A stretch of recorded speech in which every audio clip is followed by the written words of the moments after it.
What's up, everyone? You're listening to the RAS Project. My name is Ivan Temelkov, and I'm your host. On this podcast, we discuss entrepreneurship, personal development, family, tech, and marketing. Why should you listen to this podcast?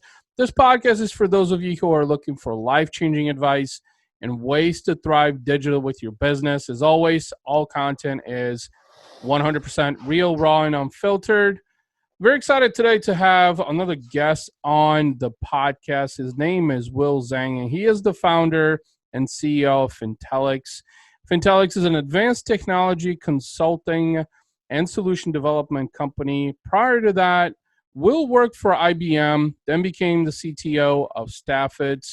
Will provided consulting services doing cloud architecture, computing, data engineering for many large enterprises. During his time at Fintelics, the company won leading experts in Omnichannel Software and the best Custom Fintech Consultancy in Ontario, awarded by Wealth and Finance International. Will was Canada Developer 30 Under 30 winner in 2019 and awarded fellowship by Founder Institute, one of the best pre-accelerators in the world.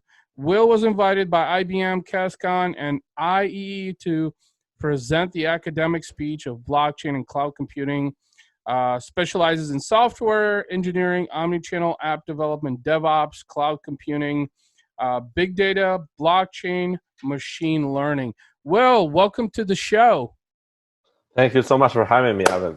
It is Absolutely. a pleasure and an honor and an honorable pleasure. Absolutely. So I was reading through your bio. I'm like, holy shit, man. Like, this guy is all kinds of technology stuff.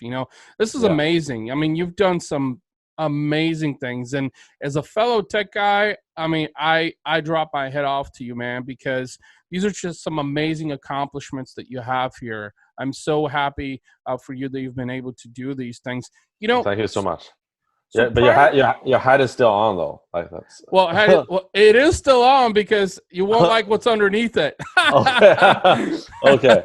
Gotcha, man. Gotcha. The reason I'm wearing the hat is, as we all know, we are amidst of a quarantine. Let's face it, Right. It doesn't look like, by the looks of things, that a haircut place is going to open up anytime soon. No worry. So, I feel you on the same way. My hair is really, really long right now. Yeah. So, but yeah, you get the gist. I applaud you for your accomplishments. 30 under Thank you so 30. much. You've done some amazing things. Work with IBM. I mean, this is a globally renowned company. So let's talk about, what happened before Fintelics, right? So before you became the founder and CEO of Fintelics, let's go a little bit way back to like your childhood and talk a little about like the early days. Like, were you always entrepreneurial? Did you always? Yeah, I mean, I've always been passionate about doing my own thing and try to kind of explore and push myself.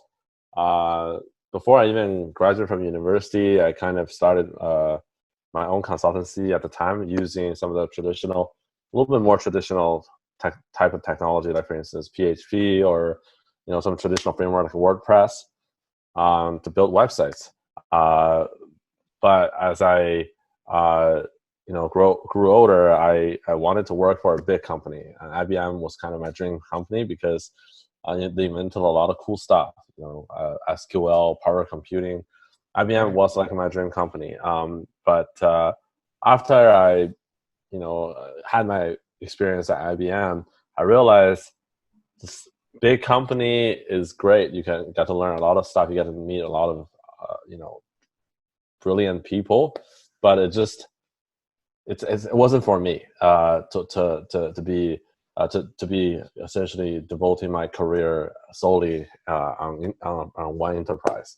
So then I started working for startups, and then once the product hits the production, that's when the development stops. That's when I feel like, oh, this is kind of not what I'm looking for. I'm Sure. more interested in constantly adapting and evolving and learning about new technology.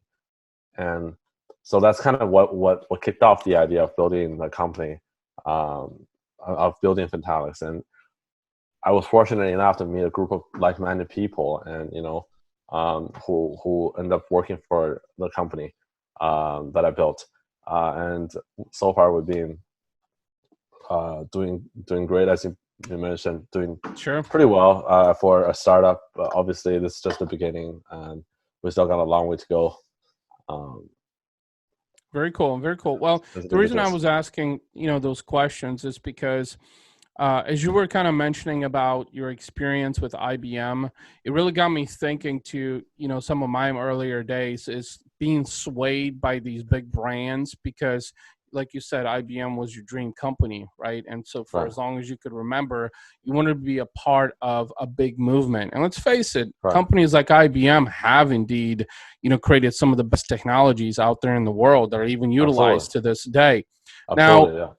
I think the missing component of that, as us entrepreneurs, is just that it's not our own thing. It's not our labor of love. It's not our own creation. And Right. us entrepreneurs are really passionate about creating something, investing in something that we know is going to have a positive impact in the world, help other businesses, help people, create positivity in the world. And so I think that's where, when you were talking about, having worked for IBM, it really just got me thinking and reflecting that I think a lot of people, a lot of entrepreneurs in their earlier days, because we all worked for some companies at some point or Right. another, and we Yeah, let's all be honest, yeah. felt very passionate and very driven. We felt like we could create a difference, right? Make a difference within those companies. But like you said, there's a point in your life that you come to that you realize that, you know what, this is not my vision. This is not my dream. Right. This is not what I wanted to create. And the beauty about that I admire the most about people like you is just that entrepreneurs are the backbone of economies. We create jobs, we create innovation. I'm thinking of guys like Elon Musk and Tesla and SpaceX. Right. He has completely revolutionized the automotive industry, and Right. he has done it in such a short period of time.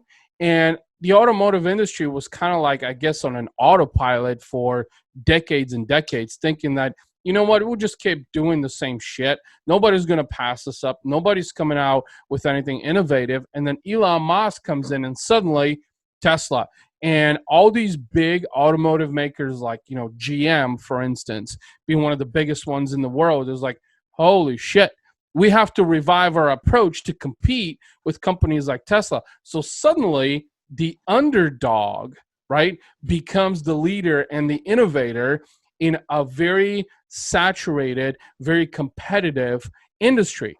So let's talk a little bit about, so what are you guys doing specifically that you believe is separating you from the rest of the industry in itself? What are you doing that's innovative, that's, that's very forefront thinking with your business, and how is that impacting the business world? Sure. So yeah, it's exactly as you mentioned. I feel like the traditional approach of for an IT professional to join a big company and just move up the corporate ladder slowly. That's don't get me wrong. That's perfectly fine. That's sometimes a great thing to do if you are if you want to just focus on self-development, and if you just want to constantly improve yourself, working your tech skills. But for me, what really motivated me to make the jump is the idea of, like you said, building something on your own, and you can take an idea and completely actualize it in real life. That's what really got me into making the shift in my life. So in terms of our company, it's actually, if you think about it, it's a very traditional business model. You're doing software development, you're doing consulting, you're essentially a third-party implementation firm doing research and development. But what we want to focus on is we want to focus on developing the best practice and adopting emerging technology and newest technical stack, because that's the essence of entrepreneurship. It's to experiment and try out new things, right? There are legacy system and technology we know for sure will work. However, by working with the existing technology, you will never become the alpha in the market, right? You will never be able to taste the fruit of experimentation, the fruit of innovation, right? So, Right. And that's kind of what we want to, align ourselves with. We adopt like a lot of cloud computing cutting edge best practice, and we are very focused on developing the best practice and try to discover what's the industry standard and how can we improve that and go one step further on creating something that can drive more value to the business, that is easy to maintain, that helps with advanced analytics, whether it's like collecting data or analyze data. There's always room for improvement. Recently, we became the AWS Advanced Level Consulting Partner, and we're working very closely with the biggest cloud provider, AWS, to try to develop the best cloud native solutions. Yeah. And a couple of things that you mentioned that I just wanted to touch upon is you mentioned innovation and disruption. And I think these are key elements to highlight on this, because the companies of tomorrow are the ones that are innovative and disruptive. There are the companies that are going to take ownership and take away market share from a lot of the traditional companies today. We have seen that happen with companies like Tesla, companies like SpaceX, right? Elon Musk's companies, and we've seen it in other industries as well. Not just with the automotive industry as using an example. So when you were talking about innovation and disruption, personally, I'm a huge believer in that. You were also talking about experimentation. Experimentation is essential in any industry, because that is the only way, in part, that you experience, you test, and you also identify what works and what doesn't. In fact, experimentation is an essential component in any industry, in any vertical. But I think, and the reason you talked about this and why I wanted to touch upon it, is because I think a lot of companies refrain from experimentation because experimentation is commonly seen as a costly endeavor.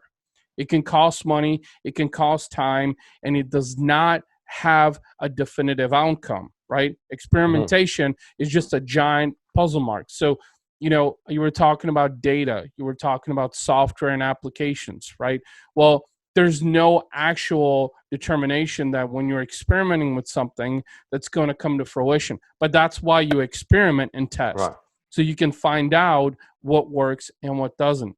Yeah. So I think with the modern day technology, evolvements, the cost of experiments, doing research and development is being less and less.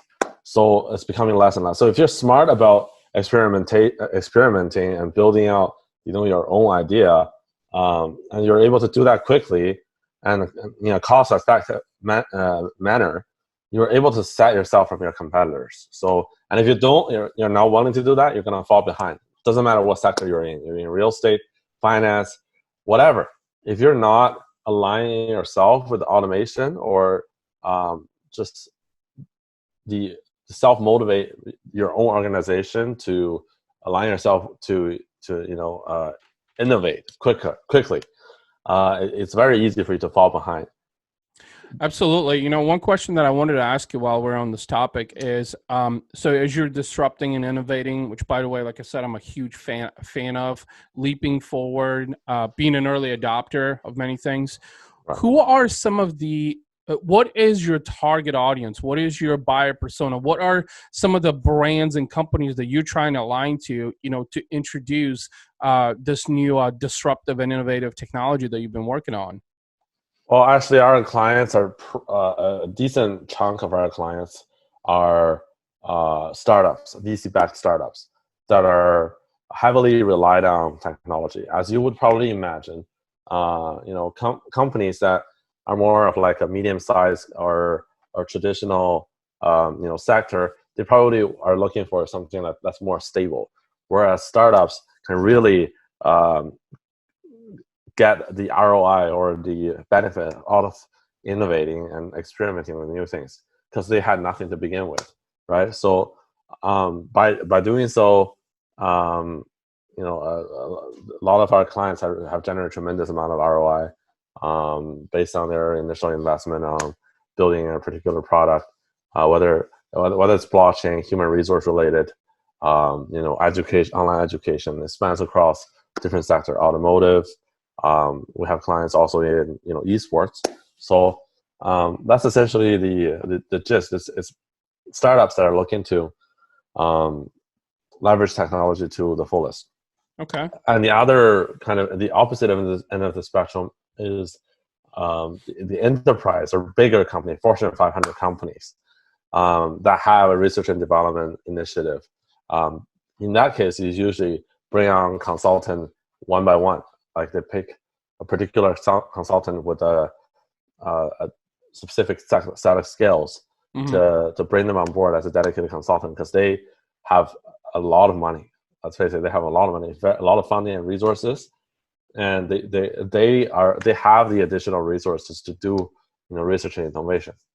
What we find is that there's the startup and the enterprise, and in the middle, the medium-sized businesses are a little bit tricky, and they usually have their own IT department, but they're not looking to innovate. Sure. Well, that's a really good point, and something that you mentioned I wanted to touch upon is the beauty about you being a startup is that your response time is a lot quicker as a startup, meaning that in a lot of larger enterprises, like we talked about, is from an operations standpoint, there's too many chains of command, specifically when it comes to IT and technology, which means that delays the time of approval. It delays the time for implementation, execution, and even then, even getting to quality assurance, right? So I think one of the beauties about a startup like Fintelics is that you are a lot more responsive. Your implementation and execution time is a lot shorter, which means that you can respond to some of these bigger enterprise companies. The beauty about that is, like you said, enterprise companies have a much bigger cash flow, which means that you can tap into that. So suddenly you become the underdog that's more responsive, innovative, disruptive. They like that because the traditional approach is slowly fading, and they have the cash flow. Not to mention is that in most cases, you're probably cheaper than the closest competitor, because the next competitor might charge 10, 20, 30, or even 40% higher. And enterprises are looking at it from a cost efficiency standpoint. Can we bring in a more disruptive, more innovative startup to help us with IT and technology and applications? And by the way, they're not going to break the bank. So I think and the reason I asked the question about target audience and buyer persona is to understand who you are targeting, who you're working with, who's your ideal client, and how you're helping them, with the solutions that you provide. So what's next for Fintelics? I mean, what have you been focusing on in 2020, and what do you want to do beyond?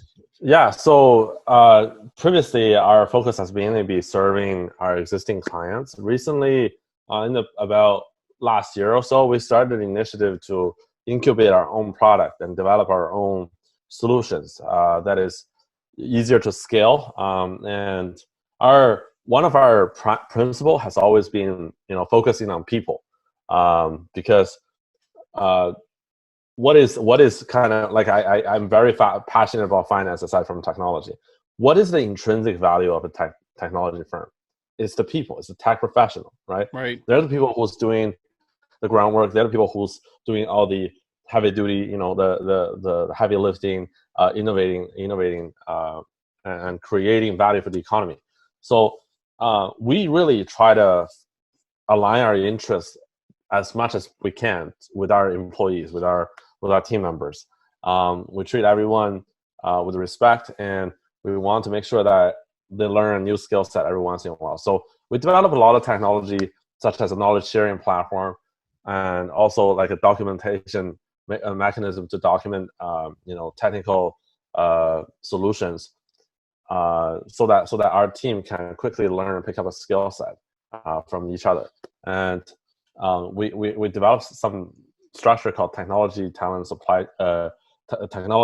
career path, in which we summarizes the 4 phases of a tech talent before they actually get into the industry. When they just graduated, there's a gap between what you know and what you've learned in school versus what the industry really needs, right? We've all experienced that Let's be honest, Right. right? So we try to educate them and sort of provide training services at that stage, and then later we assimilate them into our team, pick out the people who are really passionate about technology, and bring them on board into the project team and building solutions for startups, for our clients that are more for startups. Mm-hmm. As they develop more professional experience, they move on to the next phase, which then they might be deployed onto an